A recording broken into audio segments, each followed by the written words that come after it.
What if lang naman, dako jud kaayog bunal ang inyong mabana? Kayahon ba ninyo siya? Tawagan na lang ko sa pangalang Arlene. 25 years old, ug taga Cebu City. DJ Sam, nag-uol kaayo ko sa akong kahimtang karon, tungod kay napasubo naman gud ko ani akong bana. Kay wa magyud ko makaibaw nga grabe man daay kini siya ka-gifted sa hinagiban. As in, DJ Sam. Kaingon kag, bildi pa niya ang salmunan nga taksanan sa among bugas kaniadto. Grabe kadako. 3 years mi nga magkauyab ni Berto, DJ Sam. Og tungod kay taga-bukid man ko, og medyo late pa sa panahon, wadyo ko kapalabot niya hangtod nga wa pa mi makasal. Mahadlok man gud ko anang ana-ana nga wala pa makasal, DJ Sam, kay laki basin iya hara kong biyaan. Pero na-shock jud ko. Gabi human nga gikasal ming duha ni Berto. Sa dihang pagkasan niya sa iyang pistola, daw upo nga gulayon na, DJ Sam. Human ato, 1 week jud nga gitakigan ko. Kay kabalo na mo, pag first time, sakit jud kaayo.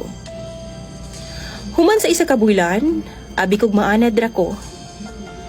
Pero maglisod gihapon ko, DJ Sam, og kalinturahon jud dayon ko pagkaugma. One time, gikuha kog bridesmaids akong igagaw. Kasal na niya pagkasunod nga adlaw, ug atul sab gamihangyo si Berto nako. Gibalibaran gyud nako siya, DJ Sam, kay lagi maglain na pud ang akong lawas human ko niya matirahan. Unya event na sa sunod adlaw. Apan gilain din niya pagsabot, DJ Sam. Ingon pa siya, dili na daw ko ganahan niya. O basin daw nihupas na ang akong gugma niya. Ihajud kong gipugos, DJ Sam, o gani gilangkat pa niya ang garter sa akong underwear o sa akong kahadlok. Nidagan ko og wa na ko makahuna-huna og agi sa pultahan. Miambak na ko sa pinakaduol nga bintana, dayon dagan patabang sa akong mga ginikanan. Apan ang problema, kay dihang gisulti na ako sa akong pamilya ang rason, ila naman hinuon kong gikatawan. Wala nila giseryoso, DJ Sam, ang akong problema. Maong naglagot yun ko. Naglagot ko kay dihang gisuyo ko ni Berto, ilaharapod kong gihatag, kay wa daw pulos ang akong rason. Daghan daw babae nga nangandoy sa akong problema kay Berto. Og ingon pa, di na ko magreklamo og di ko mabalaka. Tungod maigo ra daw na madugay.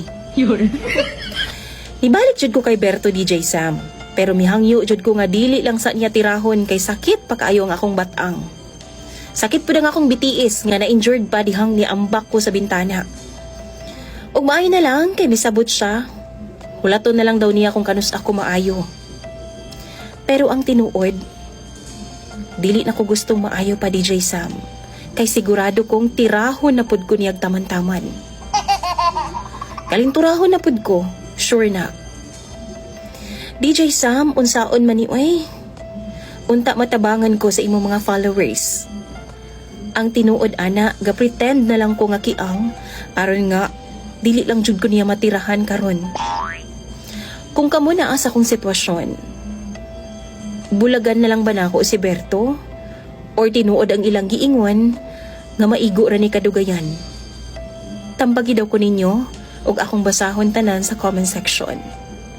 Imong follower, Arlene.